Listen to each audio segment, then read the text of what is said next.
So I am delighted to be joined by David Hall, a broker and managing partner at Oriel Finance, Mike Jessup, development finance relationship manager at LendInvest, and Andreas Yanni, head of business development at Crowd Property. Welcome, guys. Thanks for having us. So our first topic today is we're finally seeing price corrections, build costs are falling, and credit is still readily available. Off the back of the economic and structural shifts we're now experiencing, where do you think the big opportunities lie for brokers, lenders, and developers for the rest of the year and beyond? Mike, do you want to start us off? Yeah, so obviously it's been a pretty turbulent time to be a developer. I think for the first time in quite a long time, obviously the cost of borrowing's gone up over the last sort of 6 to 9 months. Build costs have consistently gone up over the last couple of years, and obviously we've seen a softening in the sales market. I think, tricky times often provide some quite good opportunities for experienced parties. So I think if people know their area, if people have good supply chain links in the local area, there's still massive opportunities there to have a really strong development proposition and something that's appealing to lenders like ourselves. I think also coming to the forefront slightly more niche development. So we're seeing an increase in things like airspace developments and also modular builds and sort of non-traditional builds. That's a really interesting area, and I think that's something that's only going to grow. I think over the course of this year, whilst people have a bit more certainty over the cost of borrowing, hopefully, we're coming to the end of base rate ticking up. That will give people a bit more certainty when appraising sites. And I think just that certainty really is the key now. So I think a lot of experienced developers with good regional presence will be able to build on that. Great, thanks. And David, from the broker side, what are you seeing? It's got a lot busier. I think the back end of 2022 was an interesting time, but we're seeing a lot of our developers who sat on the fence and waited out the last 6 months or so back in the market. Very keen to look at transactions and put things together that they thought they couldn't do in the preceding 6 months. So we're very optimistic about that pipeline for this year. Great. And what are you seeing in terms of the types of developments that these guys are working on? Well, the majority of the product that we see is relatively high end or high pounds per square foot, single multi-unit housing rather than flats. So we do a lot of sort of high-end regional up in Cheshire, that sort of thing. And that market seems to be really coming back. Great. And Andreas, what about yourself? What are you seeing? Well, personally, I think it's often easier to actually look at the medium to longer term than it is looking at the short term. And, just to push back slightly on the premise of the question, that I think there's still a lot of challenges ahead, especially this year. Yes, central banks have been talking about interest rates coming down, inflation coming down, and that's where that's where most people predict we're going. But they also predicted that we weren't going to have inflation after COVID. They also predicted that potentially there was going to be deflation at the time, and so I think if we are always relying on the news, always relying on the message from one part of the message, let's say, then I think we can often miss what's actually happening on the ground. When I talk to developers, thing is, the stuff I'm hearing is that actually, yes, they're actually cautiously optimistic. They like what they're seeing, they like what they're hearing. They like the fact that costs have come down, but actually, until we actually see that translate to, base rate, not only in the UK. I mean, the central banks really, they work together, and they especially with the Western countries, they function together. But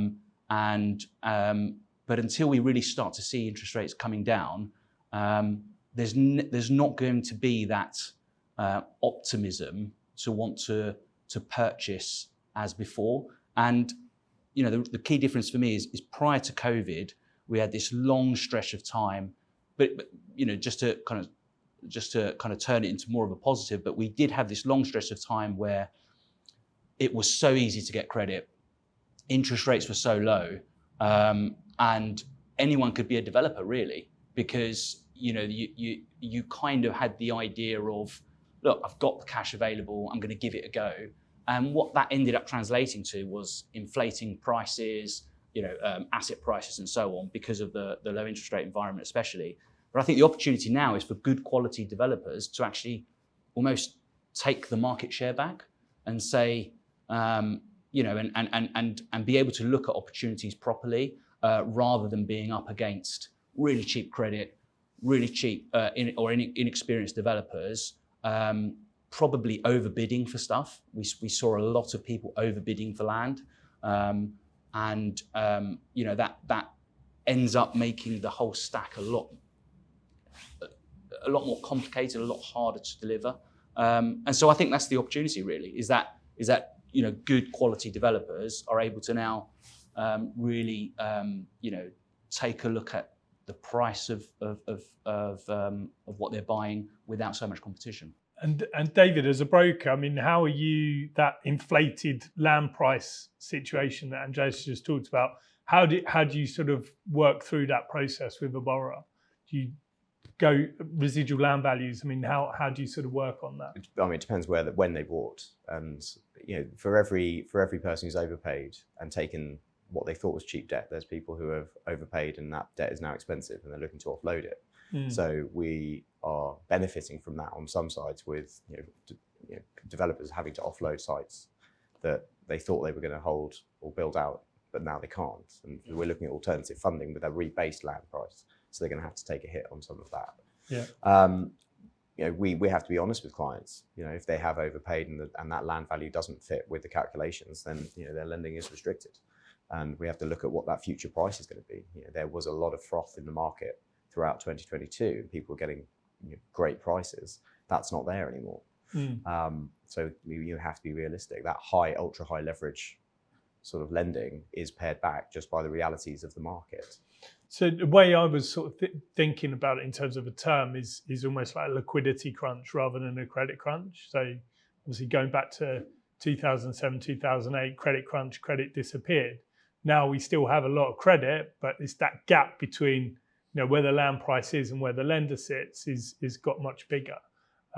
As a lender, do you see yourself wanting to come down, Mike, or in terms of the leverage, or is there any pressure on you as a lender? So I think where we sit specifically as a lender is that we're certainly in that kind of stretch senior market, and that's where we've generally always sat. I think we are conscious of the fact that cost of living's gone up for a lot of people. Ultimately, we need the developments to be built out, but in most cases sold as well. So we're exercising an element of caution on that basis, and I think we've definitely seen that from professionals as well. Valuers, monitoring surveyors are definitely exercising that caution as well. And ultimately we are protected to an extent by the kind of red book valuations that we use on every deal. But I think we're certainly we front end a lot of our due diligence for that exact reason. So we do a lot of location research prior to professionals being instructed, and I think that's set us in relatively good stead and kept us comfortable at the level we're at. But without a doubt, it's definitely something that's been squeezed, as the other guys alluded to. And are you seeing more demand? I mean, this is to anyone. Are you seeing more demand for mezz, pref equity on top of the senior debt? Is that something that you're starting to see yet or not? A little bit, yeah. Not as much as you might think. Yeah. But yeah, there's bridging that gap. Yeah. In some instances, I think it's going to be interesting. Sorry, sort of off topic, where you have got high LTGDV, the exits where developers fail to sell are going to be much harder to achieve. Yeah. And that hasn't really hit the market yet. But in the 12 months, so things that have been on 36, 24-month build-outs that are coming into the market towards the end of 2023, if the market is as fragile as it has been and those developers can't sell, those exits that they thought they could take at maybe 75% loan to value are not going to be there. Yeah. So it's going to be interesting to see how that market evolves. And that might actually get worse, actually, considering that over the last year or 6 months to a year, most of the loans that have been taken out have been variable. I'm talking purely from a development finance point of view. And I think that taking, building something out, buying land, getting planning, building it out, I mean, it's difficult enough as it is to get a clear profit and understand what that profit is going to be, even in a fixed rate environment. I think those taking variable rates on development finance, yeah, sure, we interest rates may start coming down, but the Bank of England only just ticked up another 0.25%. Inflation wasn't as expected, didn't come down as expected last month, in the same way as it was expected anyway. And so you could very easily find yourself in a scenario where, 6 months to a year from now, you've started a scheme on a variable rate that actually had a profit, and all of a sudden it's profitless. And then it comes to the question, from a funding point of view, why would a funder want to continue that? Continue that profit, continue that project when actually there's no profit in for the developer. So I think those that are fixed rate are really taking advantage right now. Those with variable, lots of different sources of funding, they're taking advantage right now. And I think until that comes back to the market, that solid confidence that we saw before isn't going to be there. But again, I still think it's a good environment for a good quality developer. Okay. I think the key on that has come up a couple of times from all of us is caution. And cautious developers are generally pretty experienced people that have been through, tough times before. And I think that also, flips over to the lender side as well. Lenders should be pretty responsible with their stress testing. They should be fully comfortable with where they're operating, whatever level that may be, and make sure that they're working with the right kind of clients to achieve that. So we want an experienced hand on the tiller at the moment. Cool. Okay.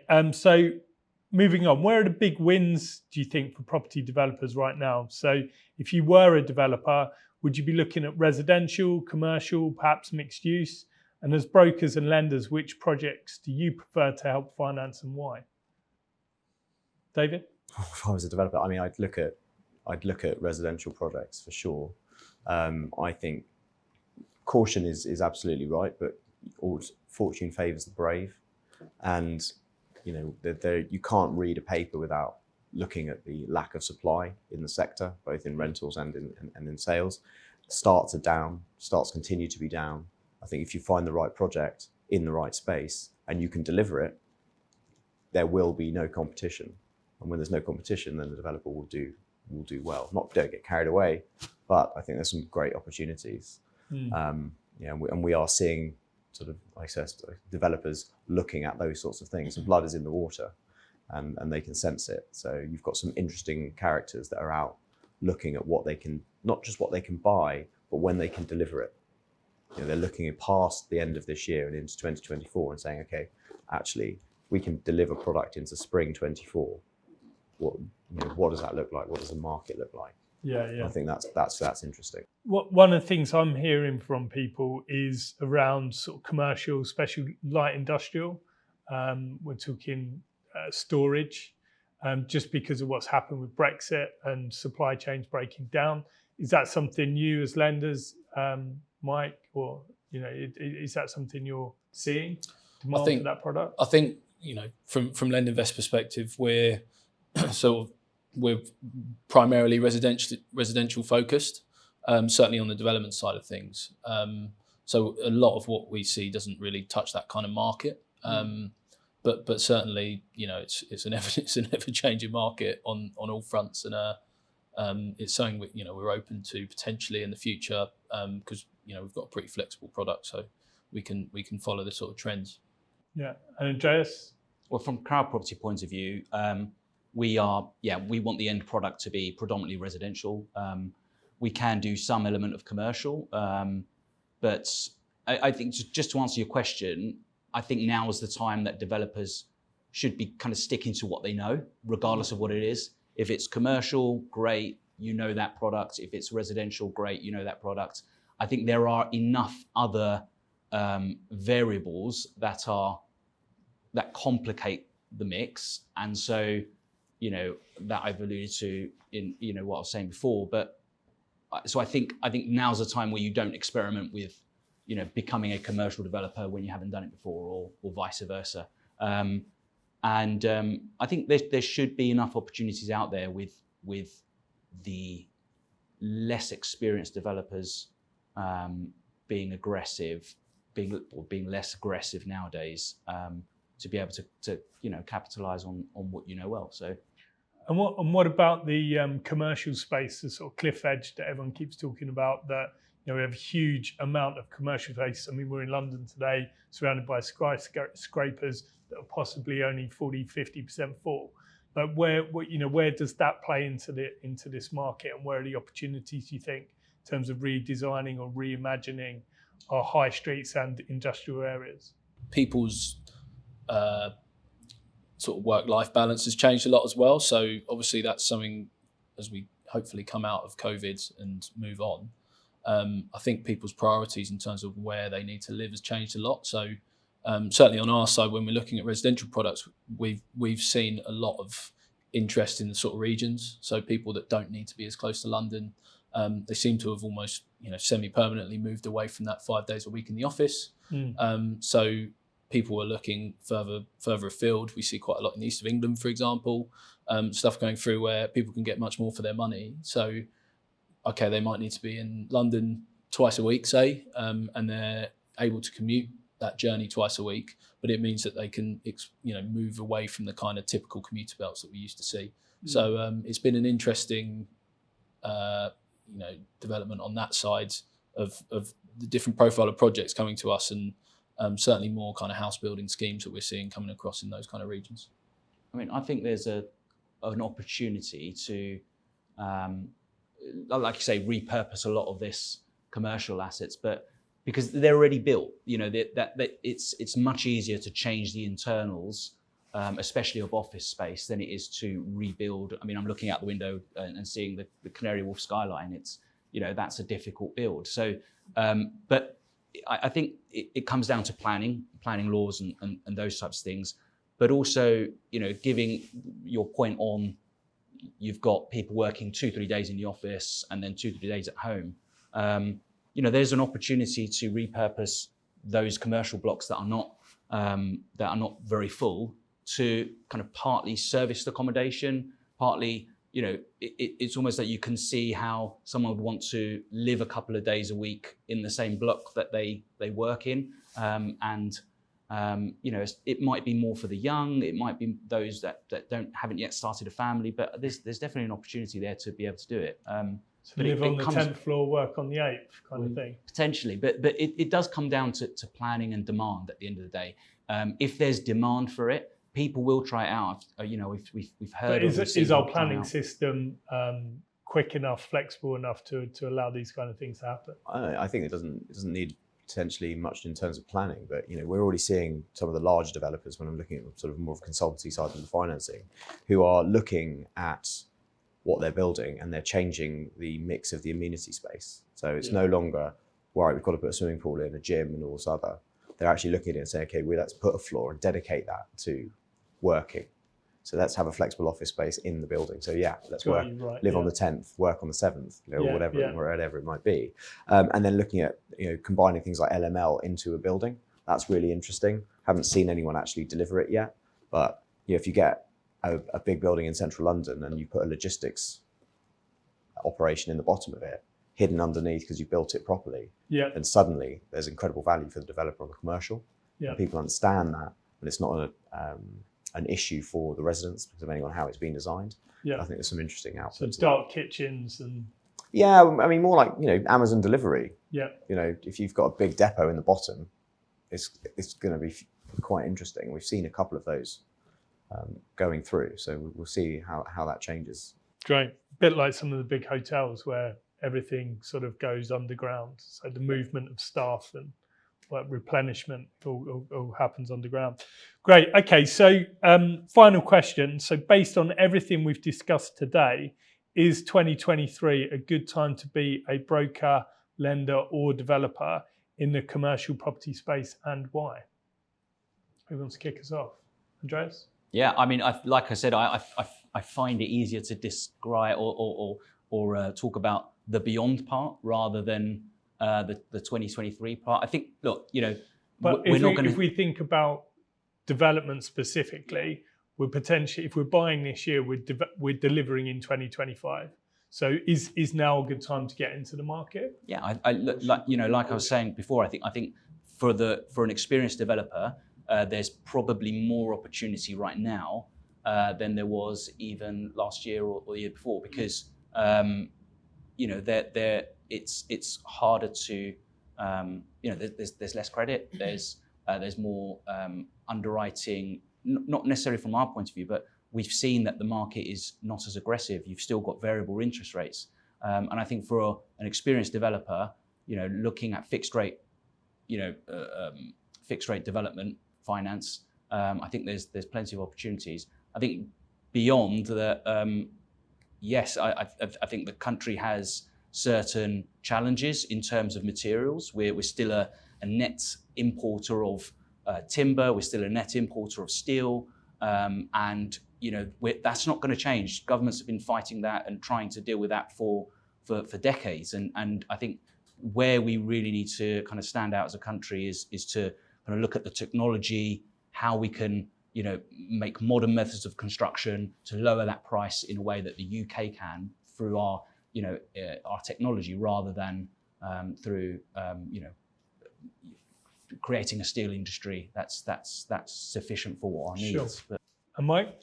So, well, look, I think there's so many lenders out there, which is more than ever before, probably, albeit probably slightly more cautious approach than we were looking at a year or two ago. But there are so many different lenders out there, and generally there's a lender that fits each profile of developer, really. So I think from that point of view, there's a lot of opportunity in the immediate future. Again, it comes back to cautious optimism, I guess, and making sure that people are properly assessing what the next couple of years are going to look like, and look, no one's got a crystal ball, but we can make informed sort of estimates on what that's going to look like. I think from a lender's perspective, I think it's a relatively positive time for those that have been in the market for quite a long time. I think if you know where you sit in that market and you can be nimble, I think that's the main thing, and also clear on what you're offering. I think there's lots of opportunities out there. Yeah, David? Yeah, I mean, look, if I was a developer, I'd say 2023 is better than 2022 or 2021. Those costs are coming down, and there's more control over them. So it feels like it's a more known environment, and take the view on the fixed and tracking products. As a broker, I'd probably prefer it to be 2021 than 2023. 2022 wasn't that bad, but certainly 2023, the aim is that it's better than 2022. We can see that through inquiry levels and general sort of busyness across the sector. It's not as great as it could be. I think caution is right. I think 2024 will improve, but it's not going to be a terrible year. I think starts now to complete in 2025 will be very interesting. I really think that if your developers find the right sites and deliver, they're delivering into a market with a complete lack of supply, and that is a positive. Yeah, for them, maybe not for the market. And also, I mean, are you seeing? And this goes to any of you. Are you seeing land prices starting to come down? I mean, I'm hearing of speaking to developers and to brokers where they're saying that people would bid on schemes last year, and now those sellers are coming back to them and saying, look, it was on at 900, I'll take 6 now. Is that starting to come through wholesale? Is that just pockets at the moment? Auctions? I mean, obviously you guys have got bridging departments as well. Is that starting to pick up the auction traffic? I think, generally it's starting to become more realistic. I think people understand the reality of what life looks like for people at the moment. So I think it is. There's always a bit of a lag, I always think, between that actually happening with land prices. There are still pretty punchy developers out there that will take on sites with probably not a sufficient profit margin. But certainly I think it's moving in the right direction from that point of view. And I think part of the thing that we've briefly touched on is the planning, the sort of planning sector, and it's not fit for purpose at the moment. And I think going back to what you were saying about sites that are due to complete in 2025, well, they'll be lucky to get planning this year in some cases, which can really skew the figures. Yeah. So hopefully an element of kind of stability in terms of the wider economic market will mean people get it right a bit more often at the moment. But yeah, certainly the land market is gradually catching up to where it needs to be, I think. Right, so thanks to everyone on the panel. Thanks to David Hall at Oriel Finance, Mike Jessup at Lendinvest, and Andreas Jani from Crowd Property. Thanks for joining us. It was great to have you along. Thank you. Thank you. Cheers.